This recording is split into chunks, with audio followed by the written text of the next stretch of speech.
F.E.A.R 3, or as intellectuals call it, F.E.A.R, because numbers replacing letters is just so epic, is a game that has been panned by many a true gamer for being the unwanted third son in an otherwise strong series of action horror experiences. But here we are, almost 8 years on from the— 8 years? I'm getting old.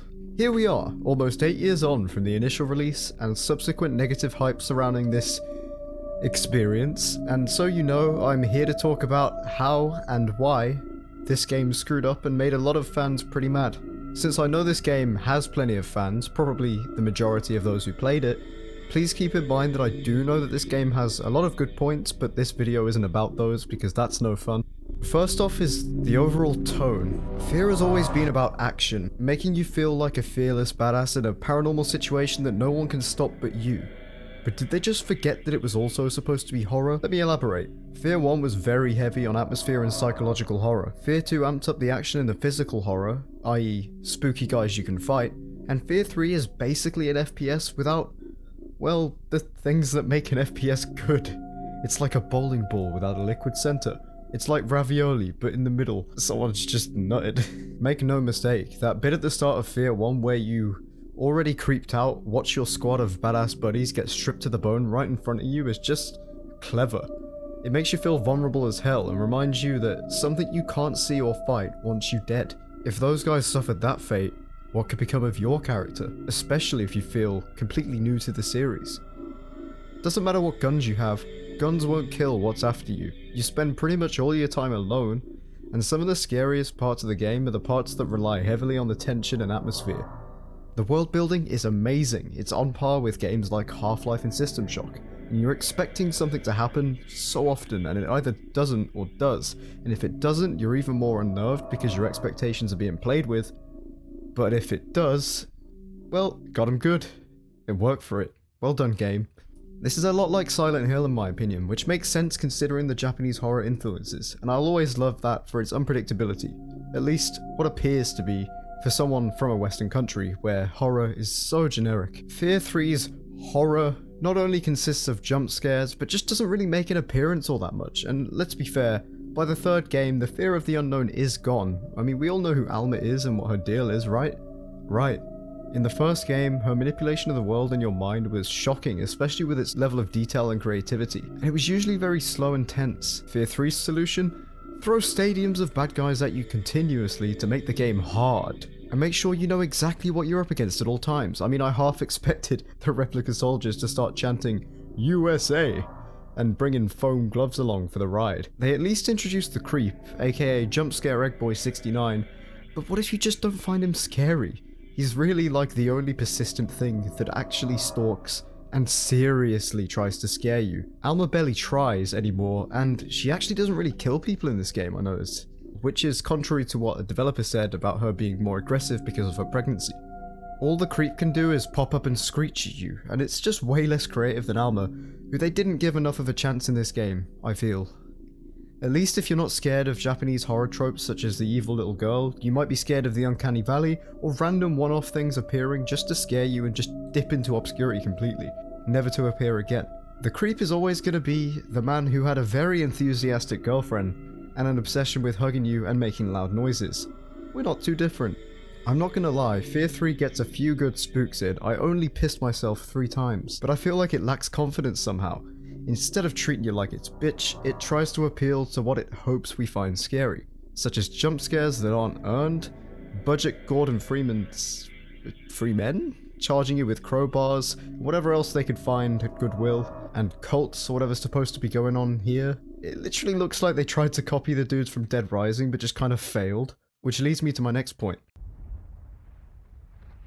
First of all, F.E.A.R 3 has such an impressive lack of enemies, you might think it's a step back, which it kinda is. Why would a sequel have less stuff in it unless it was more effective, which it isn't?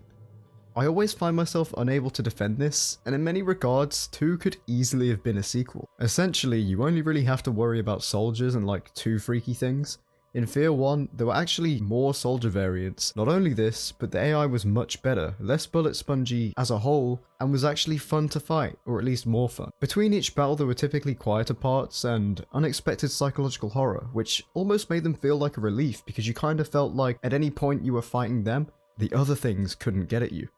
I liked that they weren't a focus, but rather an obstacle that you kind of had to deal with. I think F.E.A.R 2 would win when it came to enemy variety, but 3 doesn't follow the trend of more and more varied enemies with releases. This does take away from the horror quite a bit. I mean, the fear of the unknown just really doesn't last.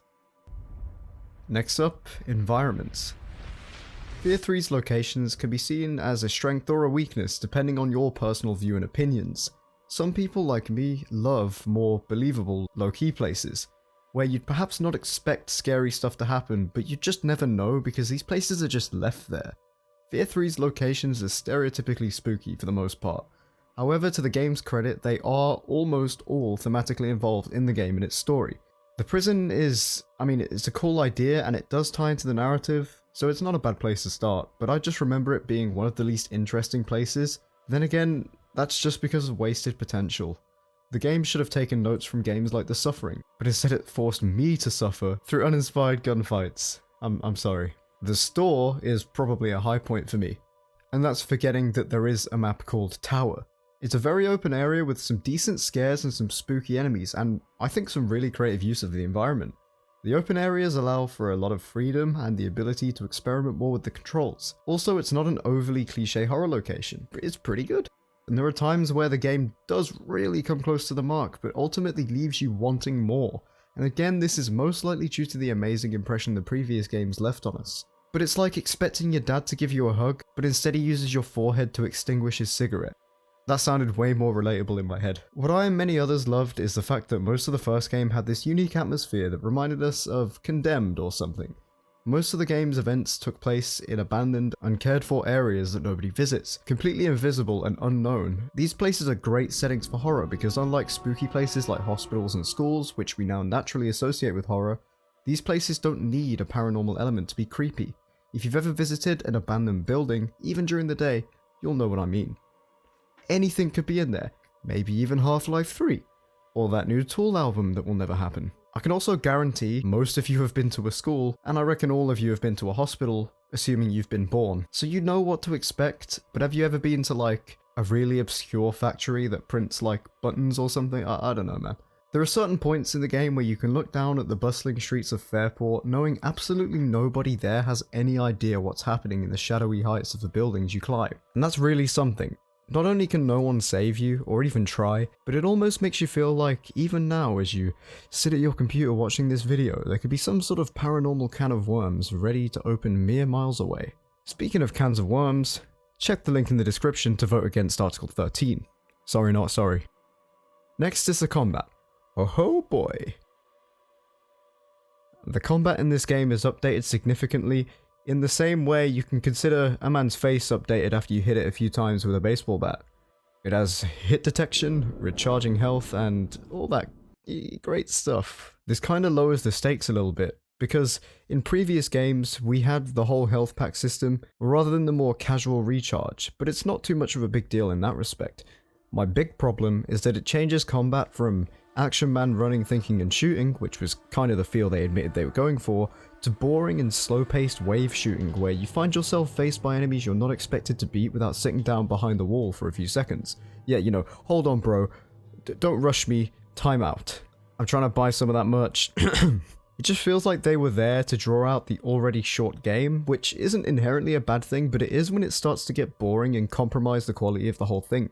The game can't decide if you're prey being hunted by the paranormal and squads of smart, competent AI, or if you're a superhuman badass who doesn't flinch when a few bullets come his way. The same can be said about the earlier games, but they strike a much healthier balance, where you were always aware that the replica soldiers were the cannon fodder, and the true enemy could erase them or you whenever they wanted, but you knew the replicas didn't mess around. The gunplay, however, is drastically better in the prequels as a whole, which makes any combat encounter feel fresh. Perhaps if the third game spent more time on polishing the combat it loves so much, it would be a better experience. You know, like, even if the game was just a bit more scary or otherwise impressive, I'd overlook this. However, when you get down to it, the combat in F.E.A.R 3 is just nothing to talk about. It's just really generic, like, except lacking elements from earlier games that made it more satisfying. The same thing can be said about games like Half-Life, in which it's kind of more acceptable because of what the rest of the game has to offer, but unfortunately F.E.A.R 3 disappoints in its horror elements so much that it's often easy to forget that you're playing the same series as the first two and not just Halloween DLC for COD, which, by the way, has much better gunplay. Fattel's combat is good though, like, I'll give the game that. Speaking of which, I just want to finish with characters and story. I see that they were going for a more tighter narrative approach with this game, but the story kinda gave away too much in terms of what's going on, while giving away too little for the player to find and explore themselves. This crucial lapse of world building, along with pretty much everything else, really creates a disconnect. Along with this, they're giving the point man more of an identity, rather than just having him be an extension of the player. If you're a long-time subscriber, you know how I feel about that stuff. Also thanks. Horror with mysterious elements functions much better when there is as little interference between the player and the game as possible, unless that bridge between the player and the game is the mystery. For example, playing a character with amnesia. In the first game, you were playing as a faceless operative, and not only does this mean the game and its various horrors are targeting you, but it means that everything is down to you, controlled by you, and governed by you. The problem with giving characters an identity is most narratives' tendencies to then label that character's morals, motivations, and characteristics. The point man is not only a good guy, but he's a badass. I mean, look at him. Look at that mustache. And why? Not because of you, the player, but because of him.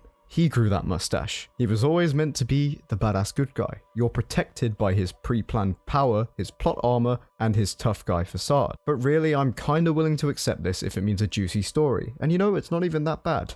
I think my main issue with this is just that it goes against what people said F.E.A.R wanted to do. Scare you, but also make you feel like John Woo or something. This is toned down if you're not controlling an avatar representing yourself, but instead are stepping into the shoes of another. Other than that, while I like the dynamic Fattel adds, I really dislike the whole co-op idea, because it essentially halves the quality of the game's horror. This is due to the fact that the game obviously has to change, compromise, and restrict itself in some unfavorable ways to account for there being a second player, or simply the possibility of there being a second player, so they don't have to make like 2 games. But also, the desolation you felt in the earlier titles as someone who was truly alone, with no help or savior, is just part of the experience. If you play this game co-op, don't expect to get spooked. I certainly wasn't. Now I'm just going to finish this video off by reaffirming my first point. I do not hate this game, I just think we all wanted more. It's okay, it's worth a play, especially if you're new to the series, but still to this day I regret buying it at launch price when I was 11 and £40 was like Bitcoin to me. So yeah, thanks for watching. Really appreciate your support. If you like this video, don't forget to like, comment, subscribe, and maybe hit that bell or tell a friend. It means a lot to me and helps me to keep uploading stuff I know people want. Want to see more F.E.A.R? Let me know. You can also show your support by making a kind donation through Patreon to fuel the channel's equipment, or simply check out the new merch store. There's something there for everyone, or at least 10% of humans. Finally, I urge you to click that Article 13 link. Stop the madness, it's scarier than any of the F.E.A.R games could ever hope to be.